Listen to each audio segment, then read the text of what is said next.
The first moment of July 10th in my book, Losing Linda May, A Cancer Caregiving Memoir, kicks off with my mom, my dad, and me in the pre-operation unit of the research hospital as she awaits to get a Hickman line implanted into her chest. She's really relaxed and almost even jovial, which seems abnormal considering the fact that she's about to go under anesthesia, about to go under the knife, and about to get a central venous catheter placed directly into her chest, which feeds directly into the large vein leading to the heart. But prior to this day, she had already been under anesthesia several times. She had already been under the knife several times. She had a port already placed in her chest, which is mentioned in the moment because at that point it wasn't functioning properly, so it really wasn't usable in any way. Though they would have inserted a Hickman line regardless, just based on the needs of the stem cell transplant. And she also had an Ommaya shunt, which was placed directly in the top of her head after her cancer had metastasized to her brain and spinal cord, which allowed them to directly access her spinal cord and spinal fluid at any point, while also allowing them to administer chemotherapy directly into the spinal cord. So in reality, she was already a seasoned professional. And this happens all the time when people are going through cancer treatment. What might seem scary to someone who has never been through any of this or is just getting ready to start cancer treatment is that this all can become routine pretty much through exposure therapy. And that ended up being truly a blessing for me as I went through cancer treatment. There are two factors that probably contributed to the fact that I got to that place mentally probably sooner than someone else would have. Because my mom had a similar form of cancer and my path emulated hers in a lot of ways, I had an awareness about all the different procedures and what to expect in a way that others may not have. And that reduced the whole unknown factor of it all. So I didn't have that looming over me as I was going through this process. And in some ways that made things a little bit more challenging because I couldn't be so naively optimistic. But in other ways, I had a sense of what to expect, and I could prepare myself in a way that others who hadn't witnessed it before probably couldn't have. The second factor is that I do trust medical professionals and medical institutions. And I understand that that is a position of privilege, mainly because I've been fortunate enough to be in locations where there is high quality medical care always available. I went through my treatment in Southern California, in Orange County at first, and then I went to UCLA for the remainder of my treatment.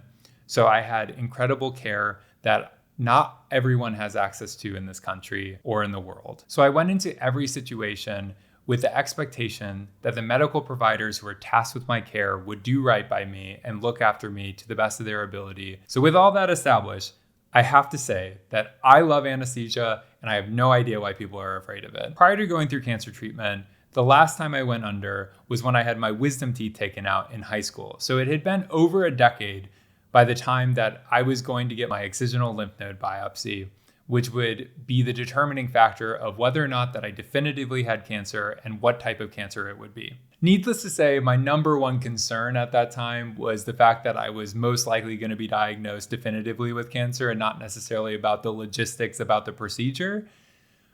But a lot of people do have that fear of going under because they worry about the fact that they never will wake back up. It is surrendering, right, to the unknown. It is surrendering to a bunch of strangers who you have to hope are taking good care of you and make sure that they don't accidentally overdose you and then you die. But honestly, at that point, I had made peace with the fact that if I didn't wake up, that it would be probably better off than going through cancer treatment and that I would just reunite with my mom and my brother on the other side. Right before that biopsy took place, the anesthesia started flowing. I was whisked off to the operating room.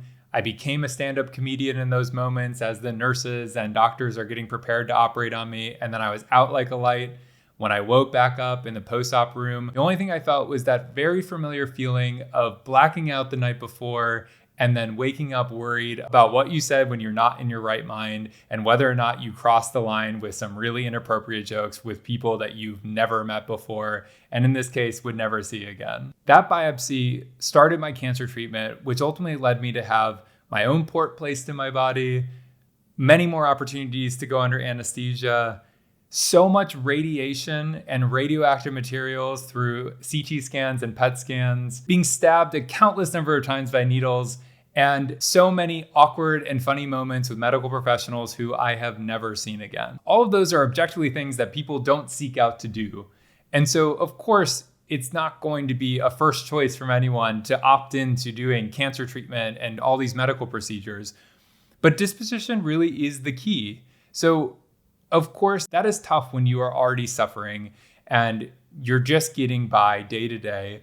But the nerves and the stress that you bring upon yourself as you set out to have another procedure are only going to amplify the ways in which you feel bad. Not only that, but because medical professionals deal with patients day in and day out who are so stressed and are so tense and are so worried, when someone comes in who is lighthearted and calm and at peace, like how my mom is in this moment before she's having her Hickman line placed and how I was through most of my procedures, their responsiveness is so much better. They want to interact with you. They want to talk to you because you're bringing an energy to them that is more like interacting with another human being and not someone who is just entirely stressed out.